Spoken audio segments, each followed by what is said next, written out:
Fred Mcfeely Rogers was born in Latrobe, Pennsylvania on March 20th, 1928. The son of a successful entrepreneur and a loving mother, Freddie, who we all know as Mr. Rogers, had a fairly lonely childhood. He was painfully shy, often stuck at home due to bouts of asthma, something much less manageable in the 1930s than today, and somewhat overweight. School children picked on him incessantly, calling him Fat Freddie, and because of this, he spent a lot of time at home alone in his room. According to Morgan Neville, director of the 2018 documentary Won't You Be My Neighbor, young Freddie spent a good deal of time alone at home, playing with his toys and stuffed animals, and creating fanciful stories with his make-believe friends. Some people react to being bullied negatively. It's difficult to expound kindness when no one is being kind to you, and all too often, children who are bullied withdraw from their families and community. Lives are lost because they never experienced the love, support, and inherent goodness in a nurturing friendship. Fortunately, though, in Mr. Rogers' case, the opposite happened. His parents were very strong in their faith, and they loved him dearly, demonstrating their faith by example. During the war, his mother Nancy knitted sweaters for American soldiers who were fighting in Europe. Much like Freddie's puppets and stuffed animals, those sweaters would also play a role not only in Freddie's life, but the lives of millions of young children across the country. Mr. Rogers' asthma prevented him from serving in the war. He graduated college with a degree in music in 1951, followed by a divinity degree in 1962, and ordination in the Presbyterian Church shortly thereafter. Mr. Rogers never pastored a church. Instead, as we all know, he ministered to children, not by lecturing to them or selling them a product, but by providing consistent, patient examples of love, acceptance, and kindness. Kindness. Simple Christian kindness. For some reason, it's become devalued in today's society where a quick quip, insult, or comeuppance momentarily satisfies the pleasure centers of our brains, just long enough for us to scroll down the news feeds of our phones, flip a channel, or worse yet, flip someone off. Now I'm going to come back to this in a moment, but as we read today in our passage from Paul's letter to the church at Chalice, becoming a Christian, indeed being a Christian, requires us to divorce ourselves from the muckraking and trafficking in ignorance so prevalent in the world today, and change who we are to respect one another and treat one another as we would if we were to truly emulate Jesus. That's hard to do. And in part, it's why I chose to use Mr. Rogers as an example of living out our Christian faith. As he himself said to an interviewer late in his life, living out a life of kindness, actually respecting the dignity of one another, even those we can't stand, can change the world. Now, in this interview, he was adamant that his goal was not some Pollyanna-ish view of life, but an aspirational and very purposeful way of living. And he taught these principles to children. The song Kelly played a few moments ago was repeated often on Mr. Rogers' program. In a world where people are all too often rated and ranked by their social status or their achievements, he sang to children simply, singing, "It's you I like. It's not the things you wear. It's not the way you do your hair, but it's you I like. The way you are right now, the way down deep inside you, not the things that hide you. It's not your toys. They're just beside you, but it's you I like." Such a simple message, such an important message, such a Christian message. In 895 television episodes over 33 years, Mr. Rogers preached the gospel of Jesus Christ through his actions, listening to children not because it was his job, but because he believed that they needed to be respected as individuals whose worries, expectations, and beliefs were just as valid as the CEO of any major company or the head of any state.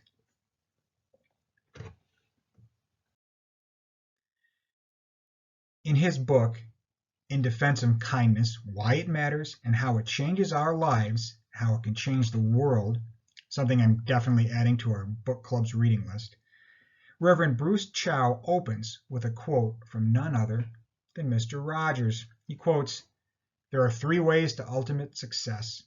The first way is to be kind, the second way is to be kind, and the third way is to be kind." Reverend Chow didn't just tack this quote onto his book just to get internet hits from a lay speaker like me researching Mr. Rogers on Google. No, he had actually shelved his book after 2016 when the world, seemingly overnight, became a much meaner and much less kind place. Only after seeing Neville's documentary in the theater in 2018 did he start writing it again, if only to better himself. He opens his work noting how Mr. Rogers' deep faith reminded him that to love and to be kind are immensely powerful responses to injustice and pain in the world. They are, as he puts it, the right way to be. But for us as Christians, we are reminded that kindness, in the manner Mr. Rogers practiced it, is much more like how St. Paul instructed the Colossians than how we see kindness portrayed in any meme or television show or email. Kindness, as Paul sees it, is transformative in how we see ourselves, our society, and how we interact with others.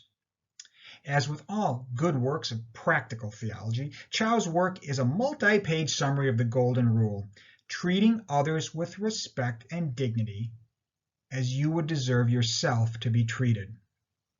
As he states, quote, "Kindness in its purest form is about simply responding to the interests of the person before you. To be kind is to accept that each person is created as a complex human being, and to treat them as if you believe this to be true.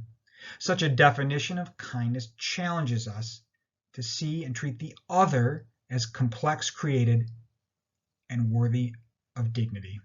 In other words, Christian kindness is not about being nice, it's about being Christ-like. Now, please don't abuse that statement.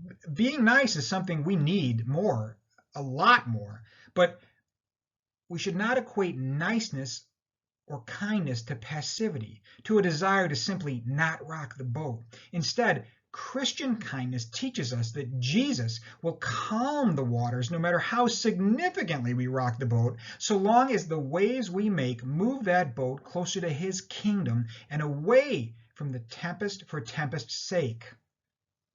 We engage through kindness, as Chow puts it, by acknowledging one another's basic human dignity. For the homeless man standing on the corner, do we judge him, assuming drug addiction and poor choices caused his current state of being? Or do we see him as a child of God who was once cradled by his mother and never ever dreamed of begging on the street? Do we likewise acknowledge that so many causes of homelessness aren't a choice at all, but are instead horrific, insurmountable obstacles that can overwhelm us? Medical bills, mental illness, generational poverty, racism. To be kind, we need to see that man as a human being, in addition to giving him the change in our pockets. Likewise, before we take pleasure in a celebrity, sports star, or televangelist's fall from grace, can we acknowledge that even a saint can succumb to the emotionality and injustice and wrongs of the world? Rather than judge, can we allow them to just live and express the fullness of human emotion and not expect them to be perfect all the time? Can we do the same when we read the paper and a prominent anti-vaxxer is diagnosed with COVID? And for the politician who stands against everything we know to be right, if we are to be kind, we begin our interaction with them by acknowledging that they too are probably carrying sadness and struggle born of personal tragedy and loss. Yes, Christ calls us to work tirelessly to hold them accountable, but to do so without dehumanizing them and without denying them their personal struggles and experiences, no matter how antithetical their views are to ours. Mr. Rogers did this. On May 1st, 1969, Mr. Rogers testified before the Senate Subcommittee on Communications, chaired by then Democratic Senator John Pastore of Rhode Island. Now, Mr. Rogers was relatively unknown at that point, having been on the air nationally for less than a year. Now, remember, this was before streaming services or even cable TV, so only kids within and around Pennsylvania whose moms happened to have a local PBS station turned on in the afternoon would even recognize him. And those kids probably weren't watching congressional hearings. In an era very reminiscent of today, President Nixon disliked news outlets that weren't giving him favorable coverage, and he wanted to cut public funding for PBS from $20 to $10 million, essentially gutting the entire experiment in public broadcasting that was begun by his predecessor. Senator Pastore, even though a Democrat, he paid little attention to every single speaker testifying in favor of PBS that day, rarely even offering them the courtesy of looking up from his notes. Then, a shaky-voiced, incredibly young Fred Rogers took a seat. The senator briskly stated that if he was going to read a prepared statement, just forget it. He could read that himself. Rogers was nervous, but steadfast.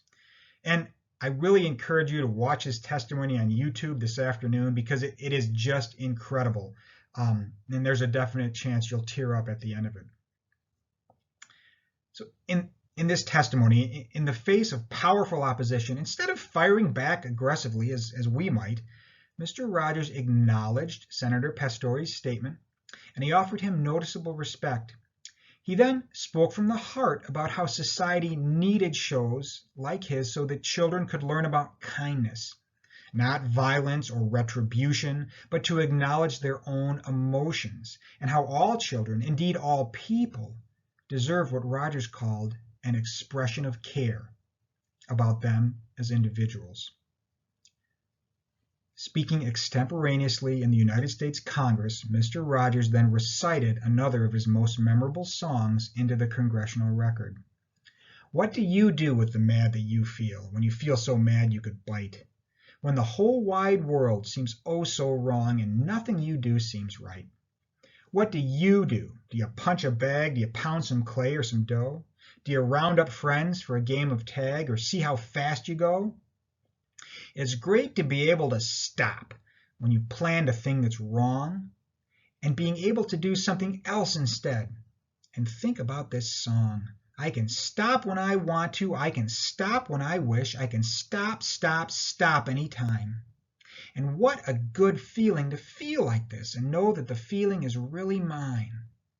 Know that there's something deep inside that helps us become what we can. For a girl someday will be a woman, and a boy someday a man. How masterful are those simple words? How important is it for us all to remember that we can stop when we want to, stop when we wish, stop, stop, stop anytime. Rogers testified that if people could acknowledge one another and work out their feelings of anger, it would be a much more dramatic, much more important thing than any scene of violence. His testimony could have easily been before a congregation gathered in prayer as before a Senate subcommittee. And shortly after Rogers stopped speaking, shortly after he recited that song, the senator from Rhode Island almost miraculously and instantaneously simply stated, "It looks like you earned your $20 million. This clip of Rogers' testimony, which was televised and has since been viewed by millions of people, helped to secure funding for PBS for many years. According to Rogers' biographer Maxwell King, his testimony is considered one of the most powerful pieces of testimony ever offered before Congress, and one of the most powerful pieces of video presentation ever filmed. The testimony continues to be studied in colleges today by academics, politicians, and public relations professionals. All this from a man who was just talking about being kind. As Reverend Chow put it, kindness means addressing important things, even knowing that it will exacerbate or create some conflict. Kindness knows that if you do not act, the possible ramifications will be harmful to people involved. Kindness sometimes means risking relationships for the good of the people in those relationships. If we genuinely value the dignity of each human being, we cannot stand by and allow people to make decisions that we believe are unwise, hurtful, or dangerous.